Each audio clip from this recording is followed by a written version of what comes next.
안녕하세요. 오늘은 약사에 대해서 좀 간단하게 얘기를 해볼까 합니다. 한국은 약사가 되려면 약대를 가야죠.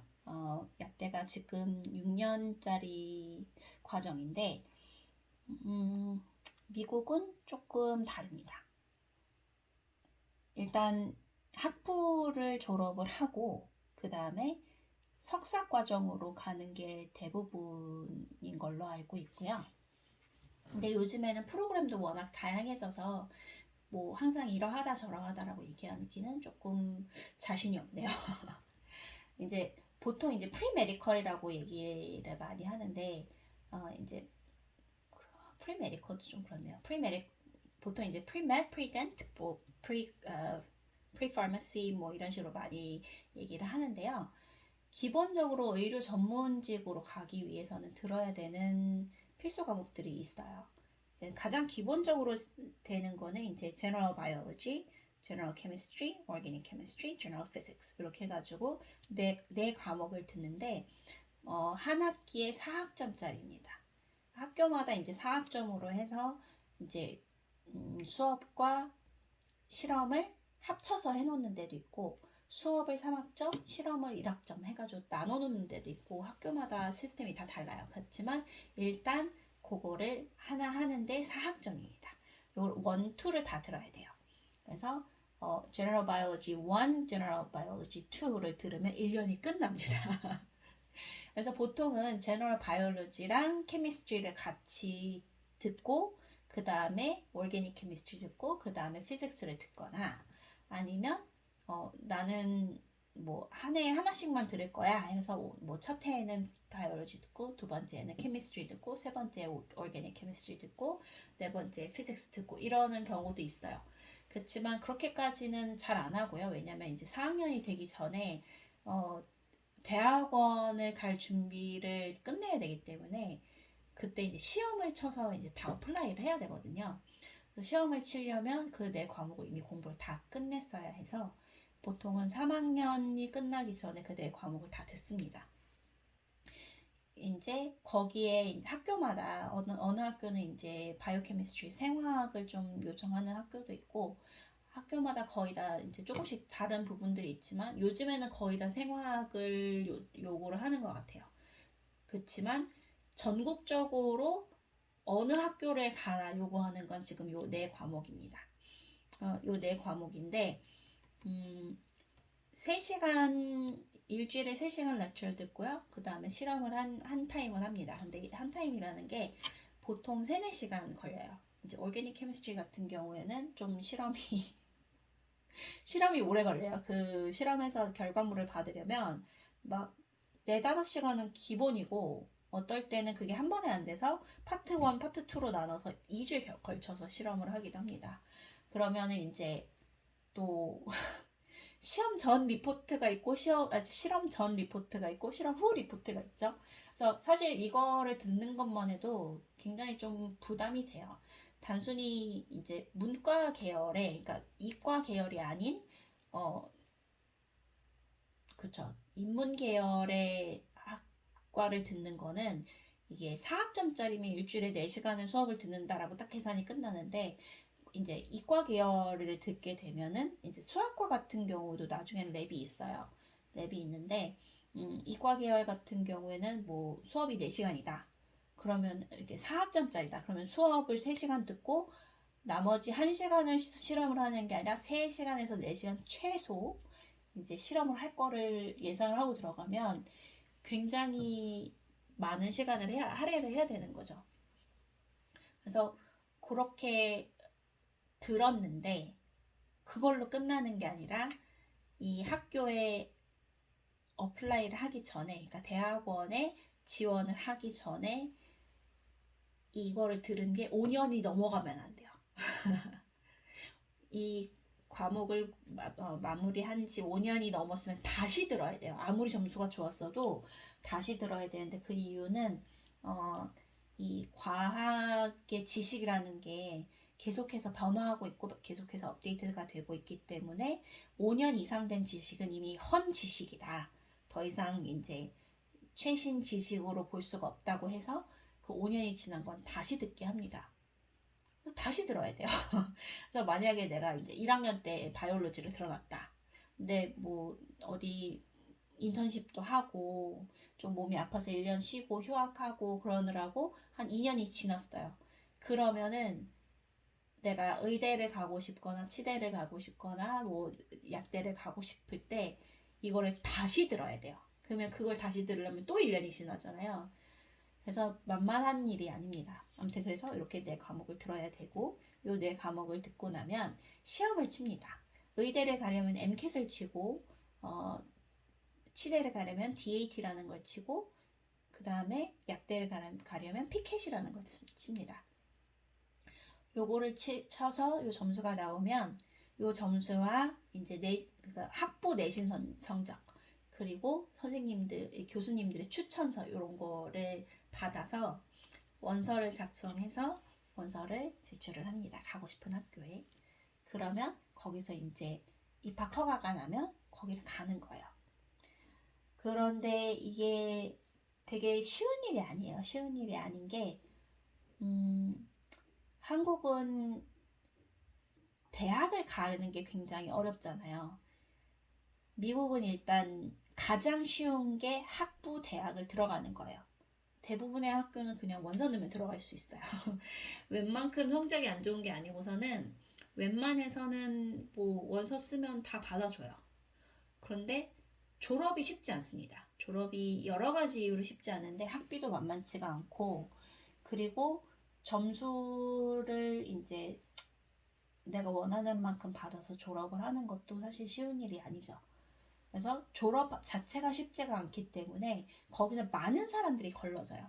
거기서 많은 사람들이 걸러지고 그리고 이제 졸업하기 전에 어플라이를 해서 4학년 다니는 동안에 결과를 받아야 돼요.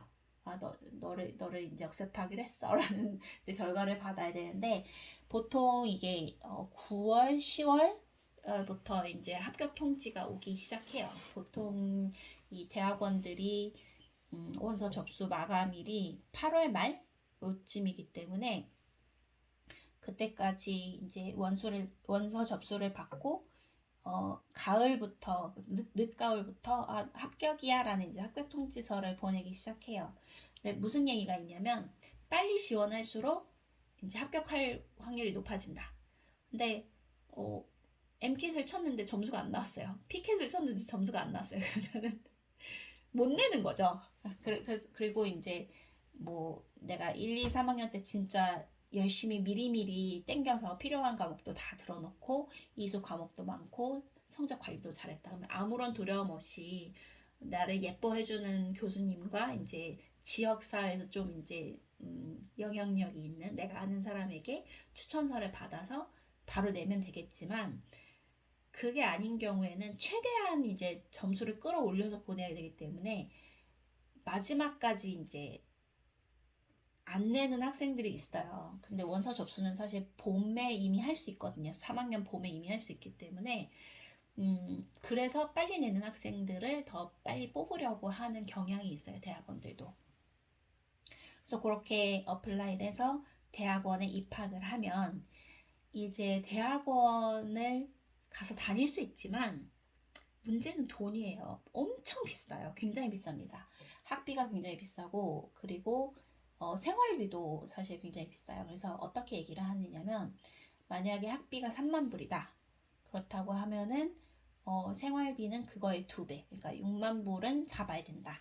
그래서 1년에 학비가 3만 불이라면 1년에 총 필요한 금액이 학비의 적어도 3배. 그러니까 한 9만 불에서 10만 불이 1년을 다니기 위해 필요한 돈이라고 계산을 하면 된다라고 얘기를 하거든요. 그런데 그러면 이제 의대가 3만 불밖에 안 하느냐? 아니요. 저희 때만 해도 벌써 의대 같은 경우에는 1년에 10만 불이 넘는 학교들이 많았어요. 그 중에 제가 가려고 알아봤던 학교들이 워낙에 좀 저렴했던 학교가 있는데 그런 학교들은 거의 이제 공립대학들이고요. 공립대학 중에 이제 공립대학들도 사실 굉장히 비싸요. 메디컬 계열 대학원들은 굉장히 비싼데 걔 중에 좀 유난히 좀 저렴했던 학교들이 몇 군데 있는데 특히 이제 테네시하고 텍사스 있는 쪽이 굉장히 저렴합니다. 그런 데는 한 2만 불? 2만 불이면 사실 학부 가격밖에 안 되는 거예요. 그래서 굉장히 가기 좋은 학교인데 그만큼 또 지원율이 만만치 않죠. 그래서 합격을 해놓고도 돈이 없어서 못 가는 경우도 있지만 대부분은 그래서 대학원을 가면 거의 다 학자금 대출을 받습니다. 그래서 졸업해서 전문의 자격증 따고 뭐 20년이 넘을 때까지 그 학자금을 갖고 있는 의사들도 굉장히 많아요. 물론 싹 다 갚아버릴 수 있지만 일단 수입이 생기면 이 빚을 갚아야 된다는 생각보다 그건 어차피 뭐 평생 갚는 거니까 몰기지 같은 거니까라는 생각으로 깔아두고 그냥 다른 거 먼저 쓰는 사람들도 많더라고요. 근데 지금 저희는 이제 약대를 얘기하고 있으니까 그렇게 해서 학부를 4년을 마치고 시험 치고 어플라이해서 이제 석사로 약대를 들어갑니다.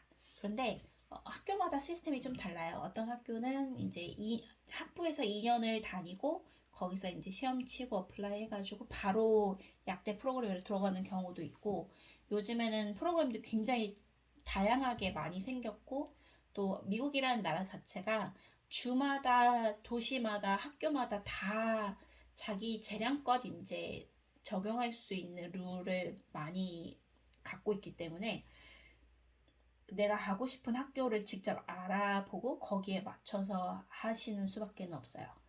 그렇지만 제가 말씀드리는 거는 말 그대로 좀 일반적인 거. 요 프로그램을 이렇게 해가지고 2년을 줄일 수 있대. 뭐 이런 거 말고요. 그냥 일반적인 걸 말씀드리자면 그렇습니다. 그래서 우리나라는 고등학교에서 대학을 갈 때 재수, 삼수, N수를 하잖아요. 미국은 오히려 대학을 졸업하고 대학에서 대학원을 갈 때 원하는 학교를 가기 위해서 대학을 이제 슈퍼 시니어라고 해가지고 졸업을 할 수 있지만 졸업을 안 하고 계속 수업을 듣는 사람들도 있거든요. 그리고 그렇게 하면서 이제 자꾸 점수를 올려서 어떻게든 원하는 대학을 가려는 사람들이 있고 그리고 졸업을 해놓고 또 계속 시험을 보고 이제 그러다 보면 아까 말씀드렸다시피 5년이라는 시간 안에 그 필수 과목을 들어야 되는데 그게 지나버려서 다시 듣고 하는 사람들도 굉장히 많습니다. 그때 N수생들이 많이 생겨요. 왜냐면 그만큼 할 수 있는 사람들은 집안에 돈이 있는 거거든요. 집안에 돈이 없으면 그 짓을 못합니다. 그래서 대부분 거기서 경제적인 이유로 한 번에 갈 수 없으면 많이들 포기를 하기도 해요. 그렇게 해서 정말 소수의 사람들이 메디컬 계열의 대학원에 진학을 합니다. 그러면 그때부터는 프리패스냐? 아니죠. 거기서도 유급을 당할 수가 있어요. 유급을 당하면 1년을 다시 다녀야 돼요.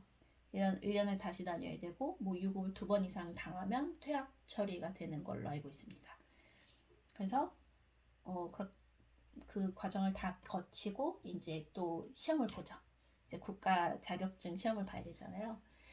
시험을 보고 그 다음에 뭐 여러 가지를 한 다음에 진짜 그 일을 할 수 있는 자격이 주어지게 되면 이제 진짜 돈 버는 시간이 돌아오는 거잖아요.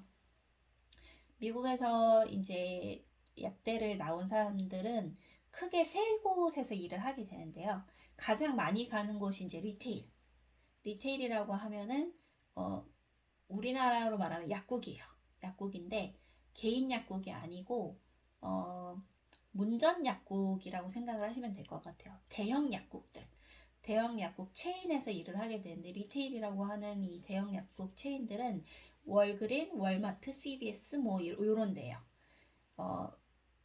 굉장히 우리가 생각하는 그런 약국과는 매우 다릅니다.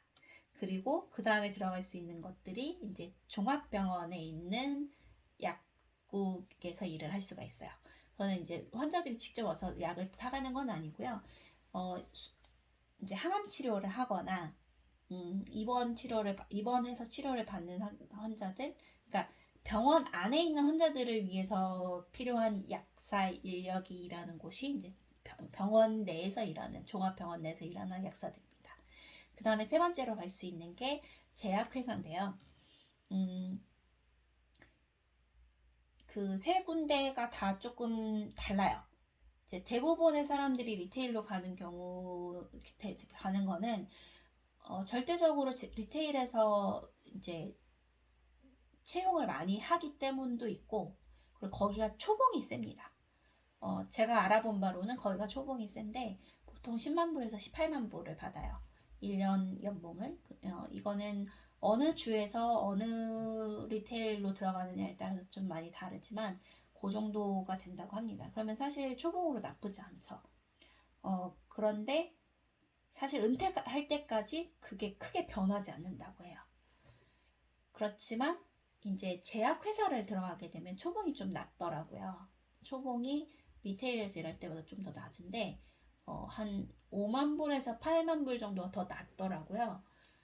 그렇지만 제약회사는 연차가 쌓일수록 이 호봉이 올라가는 게 굉장히 크다고 해요. 그래서 나는 길게 보겠다라고 하는 사람들은 이제 제약회사에 들어가서 연구원으로 이제 근무를 하기를 원하죠. 음, 병원 같은 경우에는 내가 사람을 직접 상대하는 게 좀 어렵고 그냥 조용하게 일하고 싶다 하는 사람들이 병원을 선호하는 것 같습니다.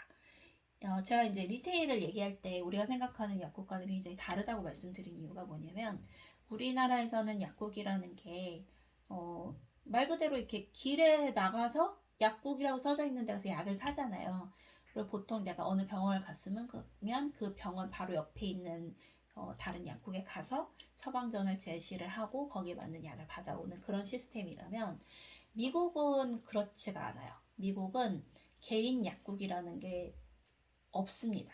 예전에는 꽤 그래도 있었는데 이제는 거의 없다고 보시면 돼요. 그게 만약에 있다면 진짜 시골의 조그만 동네에 옛날부터 남아있던 그런 게 아직 없어지지 않은 그런 거예요. 조금이라도 도시화가 된 동네에서는 그런 개인 약국이 더 이상 남아있지 않습니다. 제가 실제로 대학을 다닌 동네에 그런 약국이 딱 하나 있었어요. 그런 약국이 딱 하나 있었고 굉장히 오래된 약국이고 제가 그 동네를 떠나기 한 2, 3년 전쯤에 없어진 걸로 알고 있어요. 그래서 미국은 사실 거의 모든 게 체인화돼 있어요. 레스토랑도 거의 다 체인 레스토랑들이고 프랜차이즈 레스토랑들이고 개인 레스토랑이나 개인 약국이나 이런 거는 거의 없다고 보시면 됩니다. 그래서 연봉으로 비교를 하자면 그 초봉은 한국 약사들이 지금 그렇게 막 많이 받는 게 아니기 때문에 초봉을 비교를 하자면 미국 약사들이 초봉이 훨씬 높습니다. 대신 내가 내 약국을 차려서 내 사업을 하겠다라는 거는 거의 불가능하다고 보시면 돼요. 그게 가능한 방법이 있는지 솔직히 모르겠어요. 아빠가 가쁘면 월그린 하나 지점 내주시려나? 그거 외에는 사실 다른 방법이 있는지 잘 모르겠습니다. 근데 한국 같은 경우에는 지금 사실 약사 초봉이 그렇게 높지 않죠. 생각보다 그렇게 높지 않은데 이제 문전약국 같은데 이제 페이닥터로 들어가게 되면은 네, 그렇게 일하는 방법이 있고 개인 약국을 개국하는 방법이 있고 병원에 들어가는 방법이 있고 그 다음에 제약회사 들어가서 일하는 방법이 있고 이렇게 크게 네 가지로 나눌 수 있겠네요, 한국은. 그리고 또 어느 지역에 가서 일을 하느냐에 따라서 초봉이 좀 많이 달라질 수 있고 또 시간당 이제 맞는 페이 약사로도 일할 수 있고 여러 가지 방법이 있겠죠. 근데 사실은 저는 제 약국을 열고 싶은 게 궁극적인 목표이기 때문에 그거를 생각했을 때는 미국은 제가 원하는 방향이랑 좀 많이 다른 것 같아요. 다만 미국에서의 그 기본 연봉이 꽤 괜찮기 때문에 나는 머리 아프게 그렇게 안 하고 그냥 기본이 높게 보장되는 걸 할래를 생각하면은 미국을 가는 게 맞는 것 같아요.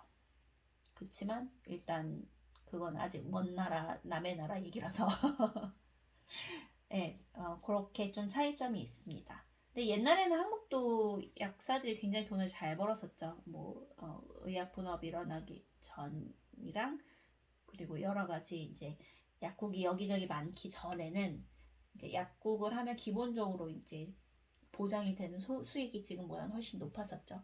그렇지만 또 지금은 약사들이 본인 이름으로 OEM으로 이제 영양제나 이런 거를 개발을 해서 팔 수 있는 방법도 있기 때문에 또 어떻게 보면 더 수입원이 다채로워진 것도 무시할 수 없다고 저는 생각을 합니다.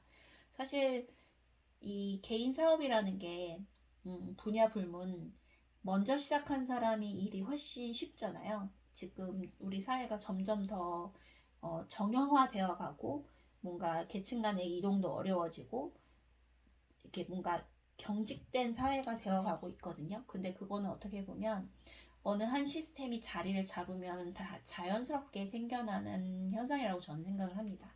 그러니까 그 안에서 뭔가 돌파구를 찾으려면 안정적이면서 좋은 돌파구를 찾으려면 괜찮다고 생각되는 게 사실은 의료계통이기 때문에 지금은 이 메디컬에서 난리가 나는 거잖아요. 그래서 그런 부분을 생각했을 때 뭐 요즘 뭐 약국하는 게 보통 어려운 게 아니다라고 말씀을 하시지만 사실 뭘 해도 보통 어려운 게 아니거든요. 그래서 뭐 이거 해서 어려우나 저거 해서 어려우나 매한가지라면 그래도 국가에서 공인해주는 라이센스가 있는 직업을 가지는 게 여러모로 좋겠다고 생각을 해서 사실은 어, 처음에 생각을 했던 거고 마지막으로 그럼 약사를 하도록 해야겠다라고 이제 마음을 먹었던 거는 그거예요. 저는 죽기 직전까지 제가 원하는 방식으로 제가 원하는 만큼 일을 하다 죽고 싶거든요. 이건 단순히 생계 유지의 목적이 아니라 인간은 일을 해야 행복하다고 저는 생각을 해요. 일이 없는 사람만큼 우울하고 무료한 사람이 없거든요. 근데 저는 일하는 것 자체를 좋아하기도 하고 또 그런 부분에 있어서 제 일신의 건강을 위해서도 평생 일을 해야 된다고 생각을 하기 때문에 그런 걸 생각해 보니까 내가 원하더라도 일할 수 없는 그 시간이 오는 걸 최대한 늦추고 싶으면 어떤 직업을 가져야 될까라는 고민을 해봤을 때 제 성향에도 잘 맞고 이런저런 거를 다 고려를 했을 때 약사를 하는 게 좋겠다고 생각을 해서 제 약대를 가려고 준비를 하고 있는 거고요. 그러면 왜 의대는 생각을 안 했냐? 의대는 너무 어려워요. 이건 이제 간단하게 말씀을 드린 거고, 요거는 따로 영상을 하나 더 만들게요. 왜 의대를 안 가는 건지. 그러면 오늘 여기까지.